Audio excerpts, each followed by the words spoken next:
All right, I just wanted to go over this with everyone because I think it's important in our day and age.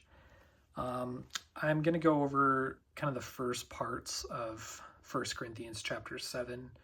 The Christian Standard Bible refers to these as the principles of marriage. And I will say, just beforehand, this message is for believers. It is for people that profess to be Christians. Not to say that anyone is unwelcome from listening to this, but I'm just letting you know, right? These are the standards of living for someone that believes that Jesus is Lord, that they put their trust in him and seek to live a way that is according to God's desire. So with that said, I want to express to you really what I'm getting at here, why I'm saying what I'm saying. I think it is important to get a good understanding of what marriage means in today's day and age, what it meant at the time that this was spoken to the people, and why it's important for believers at all times. Essentially because there's a certain dire need in the world as it pertains to relationships that the Christian, according to this teaching, ought to not be misled into living in a way that is immoral, right? But in walking in a manner that is pleasing to God. So that is why I'm expressing this. It's my desire that people understand this and that there is a move toward that kind of manner of living. So 1 Corinthians chapter 7, I just utilized the title from the Christian Standard Bible, Principles of Marriage, right? And I have that as an asterisk right next to that word because we will get back to that. Okay, so essentially Paul is responding to an earlier letter to the Corinthian church that he's speaking to in this whole letter, right, to believers in a certain place. And there was a mention of this being stated right here in which he's responding to, which somebody said, it is good for a man not to touch a woman. And he's saying, okay, let's talk about that, right? So he says, in response to that, nevertheless, to avoid fornication, let every man have his own wife, and let every woman have her own husband. So he's saying, essentially, to avoid fornication. So we dive into what does that mean, fornication. You might have heard that referred to as sexual immorality. Essentially what it means is just illicit sexual intercourse. Like, things like adultery, or just, sexual intercourse that is not setting itself to be devoted in marriage, right? And we're going to talk about what marriage is too. But that's really what it is. It's like sexual activity without morality, fornication. That's what that means, right? To avoid that kind of immorality, let every man have his own wife, and let every woman have her own husband. So I looked up the terms here because I thought it was important. It might seem like an obvious thing,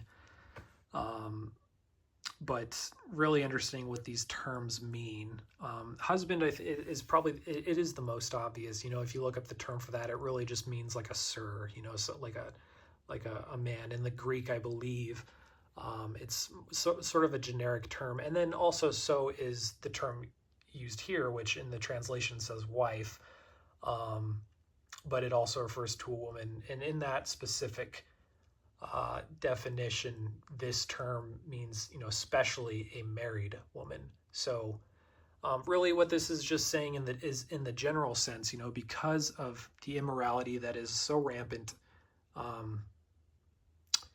or not, that's what the CSB says, which I will say here, one thing, the CSB translation says because sexual immorality is so common. But I do believe, listen here now, this is very important. I do believe that, I'm reading from the KJV here, where Paul rather, in this translation, it says to avoid fornication, rather than it's saying it being so common as it's just like a consistent thing that's happening. Even if that is the case, if you just kind of say, as somebody as a believer that's wishing to live in a manner that is right, rather than establishing something that is common, you say, this is what you need to do, right? Because the more that you express something as a commonality, the more sort of normalized it gets. But the whole point of this, right, is to move people away from that sort of lifestyle. So I wanted to say that just to clear that up, because I think it is important to really get the message here. He says to avoid this, right? And obviously, with any sense of morality, one that wishes to live a life that is worthy of walking in the manner of a believer, they would wish to refrain from such kind of activity, right? Because it's you're aware of the dangers that come with it by somebody that seeks to exhibit themselves under the standard of this calling, right? So that being said, just wished to clear that up. So that's really what he's saying, to avoid this. Let every person have their own, their own person, essentially. That's really what he's saying. And that's the first thing he's saying too. There are certain parts in this chapter where Paul expresses, this is my opinion, here's my advice. And then there are certain things he says too, where it is clearly saying this is a command of the Lord, and it is worth paying attention to those things. I won't go into each of those for this specific, review that I'm going over with you right now, but please look into that if you're curious about this. Really, when you're reading the word, I suggest the KJV. I highly suggest it. But when you're doing any sort of Bible study, it is so important that you look at the word for word translation, because a lot of translations tend to change words. And even if it's very subtle, just a little subtle thing, it's just like leaven in bread, right? It's like that'll kind of like cause the entire meaning to just be like defunct from what it was originally intended to say. For instance, when we were talking about the CSB mentioning that thing before in the second verse, right? So please just do your research, take your time in studying each word, what is meant to be said. And I believe the KJV is very strong in that. So, if you're an English speaker. So please do your research. Yes, please do that. Pray to the Lord too, pray that if you're unsure about these things, that he's able to give you an answer, because his answer truly, even if it seems hard at first, the end goal is the salvation of your soul. And that's God's desire, is that he wants every man to be saved. And all judgment starts in the household of God. So I'm saying this to you, believer, that you set your life to live according to this standard. So let's continue, right? I kind of skipped a few verses because Paul's talking about really just the rights that each man has, and then each woman has in one another as a married couple, right? It's sort of saying, that neither has sort of full control over their own bodies, but, their bodies belong to each other. So it's really just that submission of self, which, I will include here, pause for a sec, and then just kind of, actually I'll show right here and then just show you.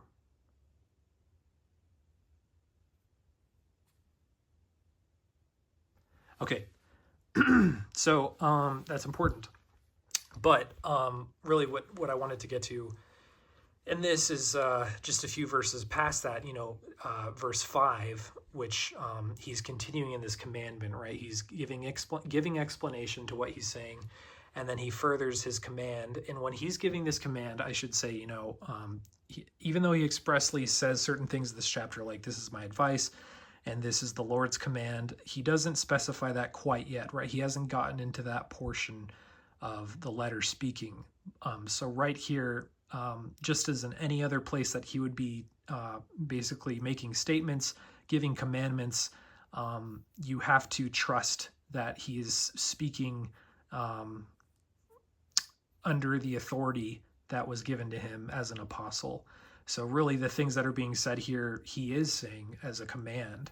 And so you should really pay attention to that, especially in this chapter. So really, I mean, if you think about it, if you read this, the thing that Paul is saying here, that's a command of the Lord. He's saying to avoid fornication, right? Which is why it's important when Paul gives his advice, which is kind of, we're going to go over in a little bit. He's giving the distinction about, if you can really maintain yourself in terms of self-control, I wish that you would, for the reasons that, you're that he's going to go over in this chapter, but that you're devoting yourself entirely just to letting yourself walk worthy in the manner of serving God, right? But there's absolutely nothing wrong with marriage. That's really ultimately what, is being said here. There's nothing wrong with it. Just understand, what has to happen coming along with it. So, verse 5, he says, defraud ye not one the other, except it be with consent for a time, that ye may give yourselves to fasting and prayer, and come together again, that Satan tempt you not for your incontinency. Right? That's where this sort of self-control for certain people, they're able to manage it a little bit better, versus, obviously he's saying to avoid fornication, because it's such a tempting thing when the enemy seeks to do that. And the term incontinency here, that the enemy can tempt, really just has to do with, according to the definition, want of self-control, meaning you're kind of like, you're really, really struggling to maintain yourself. And then excess, right? You're just, if it's difficult for you to prevent yourself from lusting, or thinking about, committing certain acts, or being in certain environments where it's easier to do so. That's why it's important to, give yourself. Remember, the wife, her body is not hers, and the husband's, his body is not his. So you have to understand what that means coming together. That it's an important communication that must happen. And then the term here, defraud, I was kind of curious about that. I looked kind of further into one of the definitions, and it seemed to be that one of the base of the Greek words was separate. That's sort of like one of the portions of the word itself, but also it just said, rob, despoil, destitute is another word, and then deprive. So I think ultimately that just means like you're sort of cheating, right? That's where the term cheating comes from. It's like you're not playing according to the rules. You are, sort of not guarding your marriage very well. You're depriving one another in a way that is unruly, right? It's not good. You're not giving your proper rights to your partner, essentially. So, which, in some translations it said, do not deprive one another, which I think kind of sums it up pretty well, right? So, all that to say, just marriage in that sense, which we're going to get to, the definition is it's communicative, and it's devoting to one another. So in the following verses, Paul really just gives his advice to the unmarried and the widows. And this is really where I wanted to get into it, right? Marriage and widows. This term unmarried here is very important, because the following verses and this section go over what this term unmarried means. One might see that and be like, okay, I guess that's somebody that's divorced. Maybe in the sense of, what divorce means in the state realm, which is if you have one person and another person, they decide to go through the court of law to, do the divorce actions. They're, according to the state, divorced, right? And in a sense, they're sort of unmarried in that sense. But according to God's word, which I'm seeking to let you understand here is that when one man and one woman come together and they unify with one another, they marry, right? In the ceremonial sense, and in the sort of conjugal, physical sense, they are literally married, and nothing can separate them. Um, that is what God had intended at the very start. That is what Jesus taught. And a lot of people nowadays, which is why I think this is so important to talk about, a lot of people will, push against that, saying, it's okay to get divorces as a Christian. And I'm telling you right now that it's subjective in the sense that if one man comes together with one woman, that woman is his. And if that woman, as Jesus teaches, Matthew chapter 5, that if a woman marries another man, she's committing adultery. And if a man divorces his wife, he is causing her to commit adultery, right? But then he says, except for fornication. A lot of people twist the words here, right? In these verses saying like, that I can divorce my wife because my wife committed fornication against me. But that is not what's being said. You have to read it correctly. Go to those verses. I can even put them here in the video just for reference, right? Or I'll just put it right here. Matthew chapter 5 and Matthew chapter 19, as they go over these things. That essentially what Jesus is saying is that, he's just giving definition as to what defines somebody as an adulterer, right? That's really all that's being said. But once a man and a woman come together in the unity of marriage, from virginhood to devotion and physical unity with one another, they are essentially married, right? Marriage as a ceremony is something that, culturally goes along with it, and it's an important thing in culture because it has to do with community and it has to do with accountability for both the couple and the larger community. So that's why, that's important. And marriage as a covenant and as a ceremony itself is something that has vital importance in the whole story of the Bible, especially as it talks about the relationship that Jesus Christ has with the church, right? And that's something that we can talk about at a much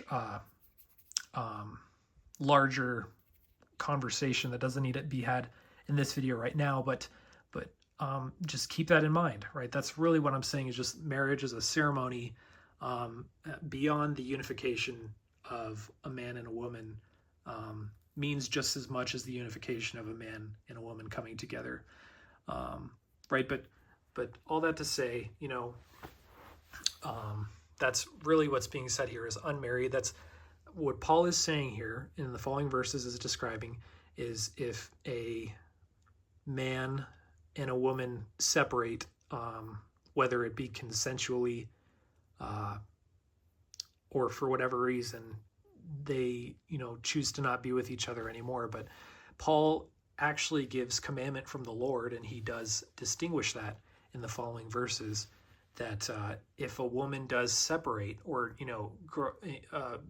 be apart from her husband, she is to remain unmarried or be reconciled to her husband, right? That is what is the command of the Lord. And so that is very important to understand all this. So that's really what I want to get at, and widows obviously is, that's somebody that had a partner and their partner passed away. So they're they're unmarried in the sense of not through divorce, but that their partner has passed on, right? And he does say to either of these parties, if neither can contain, then they ought to marry. There's nothing wrong with that because it's better to marry than to burn. So if there is a widow that just can't control themselves, they ought to marry. Essentially, that's what's being said. But yeah, I really want to bring this to your attention because, this second verse in particular really sums it up. And where I think it's important and something that I believe is being highly neglected in church society today is Well, I've never thought I'd say it like this before, but really just sort of like a push to have everybody have their own partner, and there's nothing wrong with it. But if it happened in purity, right? That's the thing.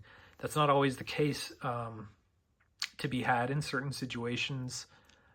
In the sense of environments, I mean, some people literally are unmarried and they have to remain that way, for a time being because of how they were treated. And those are specific situations. But as the church moves forward, helping one another in those situations, that's what ought to be done, essentially. And if everybody's on the same page, then fornication will be avoided, which is sanctification, as Paul describes in 1 Thessalonians chapter 4. Not to defraud, he says in that, which I'm actually going to put the verse right here, which brings the occasion toward a brother and a brother, right? But also having to do with that, and that avoiding fornication is sanctification for believers. So it's very important that people understand this, because I just believe that a lot of this is misunderstood in today's church society. So please look into this. If you are in a situation where you find yourself being in a sort of partnership with another person, thinking you're in the right place, please check yourself, evaluate yourself, see if you're walking in the right way. Think more about your own soul than your partners, who you deem as a partner, but don't discount that too, because I just mean, what I mean when I say that is that you can't, be sort of pleasing the other person if what you're doing is immoral, right? If what you're doing is not right. If you think you have to sort of live up to a standard that matches what your partner's views are, you're not living pleasing God. You are living pleasing your partner, and that is another form of idolatry, because you're putting something before God. So I would really just encourage whoever's listening to evaluate themselves, do what's best for yourself, do what's best for your partner, because when you do what is best for yourself, you are also doing that and best with your partner. And those are the commandments of God, right? The two most important ones that Jesus taught, is, love the Lord your God with all your heart, all your soul, all your mind, right? And then the second is just like it, love your neighbor as you love yourself. So when you put these things into practice, you're doing the will of God, and that's what we're moving toward, right? It's the church is so strong, guys. It is so much stronger than you think it is. And I just want to encourage you and to continue walking in righteousness, that we all, get to that high place together when the time is right. So blessings. Thanks so much. Peace and grace to all that are listening. And yes, just thanks for listening. All right, bye.